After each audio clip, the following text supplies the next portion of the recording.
જય શ્રી કૃષ્ણ મિત્રો, આજે આપણે જાણીશું શ્રી ગીતાજીનો મહિમા. તો ચાલો શરૂ કરીએ આજનો વિડીયો.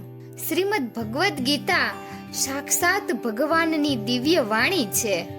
એનો મહિમા અપાર છે, અપરિમિત છે.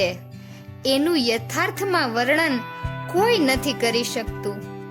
શેષ, મહેશ, ગણેશ પણ એના મહિમાને પૂર્ણપણે નથી કહી શકતા. તો પછી મનુષ્યની તો શું વિસાત. ઇતિહાસ પુરાણોમાં ઠેક ઠેકાણે એનો મહિમા ગવાયો છે, પરંતુ જેટલો મહિમા એનો અત્યાર સુધી ગવાયો છે એને એકત્ર કરી લેવામાં આવે તો પણ એમ ન કહી શકાય કે એનો મહિમા આટલો જ છે. સાચી વાત તો એ છે કે એના મહિમાનું પૂર્ણપણે વર્ણન થઈ જ ન શકે. જેનું વર્ણન ન થઈ શકે એ અપરિમિત ક્યાં રહી, એ તો પરિમિત થઈ ગઈ. ગીતા એક પરમ રહસ્યમય ગ્રંથ છે. એમાં સંપૂર્ણ વેદોનો સાર સંગ્રહ કરાયો છે. એની રચના એટલી સરળ અને સુંદર છે કે થોડોક અભ્યાસ કરવાથી પણ મનુષ્ય એને સરળતાથી સમજી શકે છે. પરંતુ એનો આશય એટલો ગૂઢ અને ગંભીર છે કે આજીવન નિરંતર અભ્યાસ કરતા રહેવા છતાં એનો અંત નથી આવતો.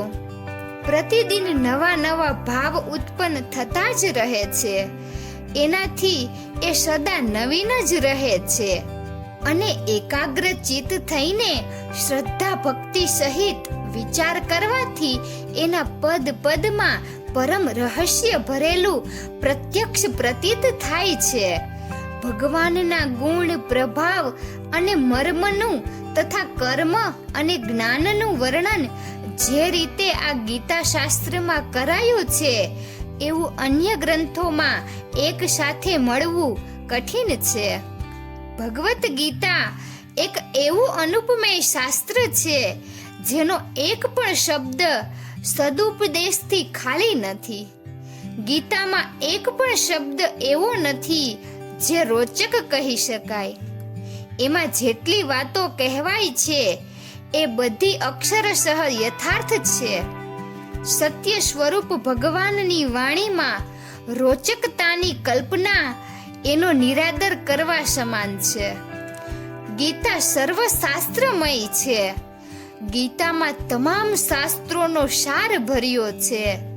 એને તમામ શાસ્ત્રોનો ખજાનો કહીએ તો પણ અત્યુક્તિ નહીં ગણાય. ગીતાનું સારી રીતે જ્ઞાન થઈ જતા તમામ શાસ્ત્રોનું તાત્વિક જ્ઞાન આપમેળે જ થઈ શકે છે.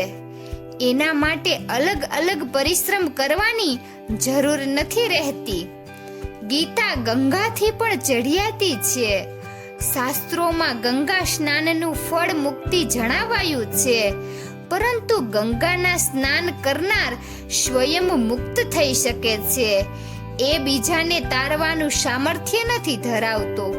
પરંતુ ગીતા રૂપી ગંગામાં ડૂબકી મારનારો સ્વયં તો મુક્ત થાય જ છે, એ બીજાને પણ તારવામાં સમર્થ બની જાય છે. ગીતા તો ભગવાનના ચરણોમાંથી ઉત્પન્ન થઈ છે અને ગીતા સાક્ષાત ભગવાન નારાયણના મુખારવિંદમાંથી નીકળી છે. વળી ગંગા તો જે એનામાં આવીને સ્નાન કરે છે એને જ મુક્ત કરે છે. પરંતુ ગીતા તો ઘેર ઘેર જઈને એમને મુક્તિનો માર્ગ દેખાડે છે. આ બધા કારણોથી ગીતાને ગંગાથી ચઢિયાતી કહે છે. ગીતા સર્વશાસ્ત્રમય છે. મહાભારતમાં પણ કહ્યું છે સર્વશાસ્ત્રમય ગીતા.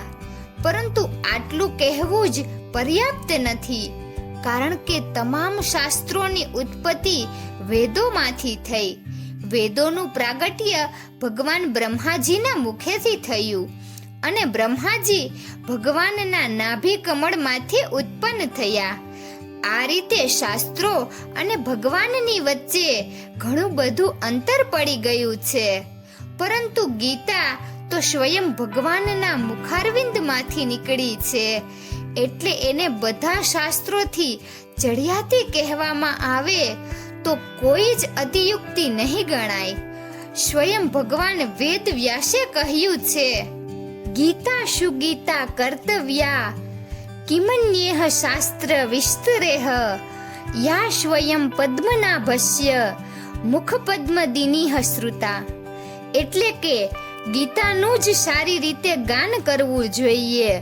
અન્ય શાસ્ત્રોના વિસ્તારની શું જરૂર છે?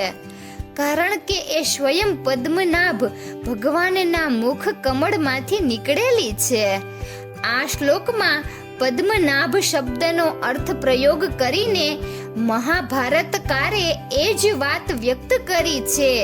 તાત્પર્ય એ છે કે આ ગીતા એ જ ભગવાનના મુખ કમળમાંથી નીકળી છે, જેમના નાભી કમળમાંથી બ્રહ્માજી ઉત્પન્ન થયા અને બ્રહ્માજીના મુખમાંથી વેદ પ્રગટ થયા, જે સંપૂર્ણ શાસ્ત્રોના મૂળ છે. ગીતા ગાયત્રીથી પણ વધુ છે. ગાયત્રી જપથી મનુષ્યની મુક્તિ થાય છે, આ વાત સાચી છે.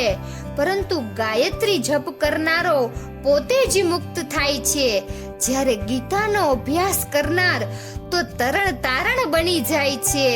જ્યારે મુક્તિના દાતા સ્વયં ભગવાન જ એના થઈ જાય છે, પછી મુક્તિની તો વાત જ શું?